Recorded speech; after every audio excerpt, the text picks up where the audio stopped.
Thanks, Joe, and thanks to all of you for sticking with the programme and staying for what we call in the UK the graveyard slot. So we are about to get in Europe, we hope Q1 of next year, what's referred to as the European Unitary Patent Package, and we'll get into what it is. But we've been waiting for it for an awful long time.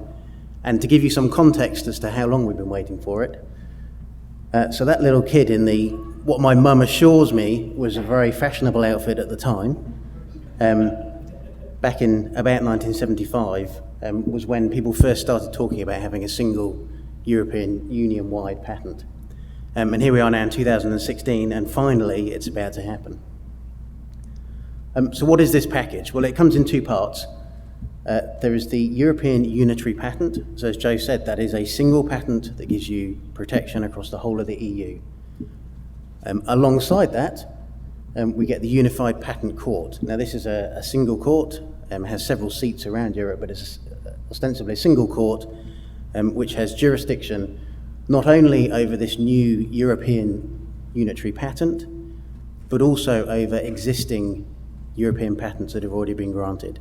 And that's one of the big take-homes from today. So anyone that currently has a European patent, has aspirations to get a European patent, or licenses a European patent, this is going to impact you. Another important take-home is that the EU isn't what you might consider the whole of Europe, and it's certainly not what the whole of the current European Patent Convention. It's not all of the countries that are covered by that. This new unitary patent doesn't even give you protection across the whole of the EU, because there's a couple of countries that haven't signed up to it yet. Spain being the noticeable one, which probably will never join up. Croatia is the little sort of upside-down U-shaped country down in the corner, which probably will sooner or later. And then Poland is lagging behind a bit, but everyone expects it to. But even if those EU countries sign up, you're still not going to get coverage for the countries listed there that you can get coverage for through the current European patent system. And so that system is going to carry on running alongside this new patent. So actually, although Joe kind of built this as a simplification thing, we have a single patent, it's actually just added another layer of complication to this system in Europe. This is just kind of blatant advertising by me, I suppose. So these are a few of the companies that I help with their European patent needs, including, I'm pleased to say, Phil Lowe's Neurovigil, who we heard from. Was that the first time you'd met him in person? I didn't even get to speak to him. I tried to, and he kind of ran away from me. You know what, after he spoke, I couldn't find him either, so. Yeah. And the other thing I wanted to point out was that, so medical device patents are hot in Europe at the minute, have been for a while. You see from this slide, which is data from 2015 from the European Patent Office, that medical technology was the #1 technology area for patent filings in 2015. It's also the fastest growing technology area for patents in Europe. And it's been growing pretty steadily over the last 10 years. And a lot of that is down to you guys over here. So you'll see that 41% of the patents that are filed in this technology area are filed by US companies. So thank you for that. So let's just quickly go over what the current environment looks like for patents in Europe and what's going to change about it. So this is the, if you like, the traditional model where you can still file, and you still will be able to file national patents in national patent offices. So you can file your German application in the German patent office, get a German patent, and that's enforced in the German National Court. Likewise with these other countries. Alongside that currently, we have the European patent system, which a lot of you will be familiar with, and this is the most common route currently to getting patent protection across the EU and in that broader set of countries. So you file a single application in the European Patent Office, but once that grants, it splits down into a bundle of national patents. So you end up in the same position you were in when you follow the national route, and you have to enforce those separately in the national courts. So what's going to change? Well, the first part of the package that's going to change is we're going to get this new Unified Patent Court. And that is going to be a forum where you can enforce, and I guess importantly, other people can attack your existing granted European patents. So not patents that have come via the national route, but patents that have come by the European Patent Office. That Unified Patent Court will have jurisdiction over them. For a transitional period, which is 7 years initially and could be added another 7 years on top of that, you have the choice of forum. So you can still go to the national courts if you want to, and we anticipate that people will probably do that initially because they're known forums, recognised forums, that they understand how they work. The other thing you can choose to do for that initial transitional period is you can opt your European patent out of the Unified Patent Court.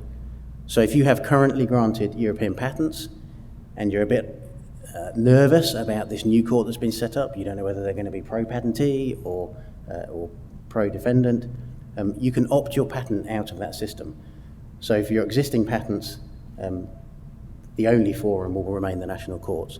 You can at any point in the future choose to opt that patent back into the Unified Patent Court. So one strategy that we anticipate a lot of people will adopt is they will opt everything out to start with. They'll see how the court is performing, and then if they, in anticipation of litigation, they will opt back in. And you can only do that once. So once you've opted back in, you're then stuck in the system. Once the transitional period is over, then the Unified Patent Court will have exclusive jurisdiction, so you'll be stuck with that court. The other thing that's coming in is the unitary patent. So that comes in, and from day one, any unitary patent that you have granted will be under the exclusive jurisdiction of this Unified Patent Court. It's a decision that you can make at the point of grant of your European patent application, so the application procedure is exactly the same as currently. What happens is once you get to the point of grant, where now you would choose the individual countries that you want to validate in, one of those validation options will become the unitary patent. And if you go down that unitary patent route, then you cannot have the corresponding national patent, which I've grayed out there. What you can also do at that point is you can pick off the other countries that aren't within this unified patent system. So countries like Spain, who although they're part of the EU, will probably never join the unitary patent system, and countries like Switzerland, Norway, which are not members of the EU but are available by the European patent route. So in terms of benefits, there's a whole host of benefits and possible downsides, and I don't really have time to go into many of them. One of the big benefits is if you're someone who files geographically broadly in Europe, then you're going to be massive cost savings in the renewals or the annuity fees downstream when you have your granted patents. So that graph at the top right there shows the difference between the renewal fees and the blue line at the bottom that you would pay for a granted unitary patent versus the renewal fees you would have to pay, and these are annual fees you pay in each individual country if you were covering all 25 countries that signed up to the unitary patent. The other benefit is central litigation, and that's a double-edged sword. So you can enforce centrally, you can get EU-wide relief, so you can get an injunction across the whole EU based on your unitary patent or your European patents bundle. But the flip side of that is that you can be attacked centrally. So that's one reason why we anticipate lots of people will opt out. So in terms of decisions that are needed, and these are decisions that are needed sooner rather than later, I'd suggest. One key decision is, do you want to go down the unitary patent route, or are you going to stick with the more traditional national validation? So that route remains open to you once the unitary patent comes in. Factors that are going to come into play there are which countries are commercially important to you. If it's, as is, some of my clients, they basically focus on UK, Germany, maybe one other jurisdiction. It's probably actually going to be more cost effective for them to stick with the current system and not use the unitary patent. But if you're filing broadly in Europe, then by using the unitary patent, you've got access to those very large cost savings for the downstream costs. But you also need to consider whether you want flexibility to drop countries later. So some people, as product life reaches the end of its life, they maybe have started with a broad geographical coverage in Europe, but they'll cut the size of their portfolio. If you've gone down the unitary patent route, you can't make that cut. You're stuck with a unitary patent. Also, you need to ask whether you're prepared to be under the jurisdiction of this new court. And if you have made the decision you want to go down the unitary patent route, don't think about it being something that's just for the future. If you have pending applications at the European Patent Office now, you can take steps to slow down the examination and the prosecution so that you don't reach that point of grant and the decision point until Q1 2017, when we anticipate that these unitary patents will be available. The other big decision, my final point, is you need to decide whether you're going to opt out or not. Obviously, by staying in, you have the convenience of EU-wide enforcement, but by staying in, you also have the risk of central attack. And I guess the final take-home is you ought to start reviewing your portfolios now because Q1 2017 is not very far away. The end. Thank you, Stephen.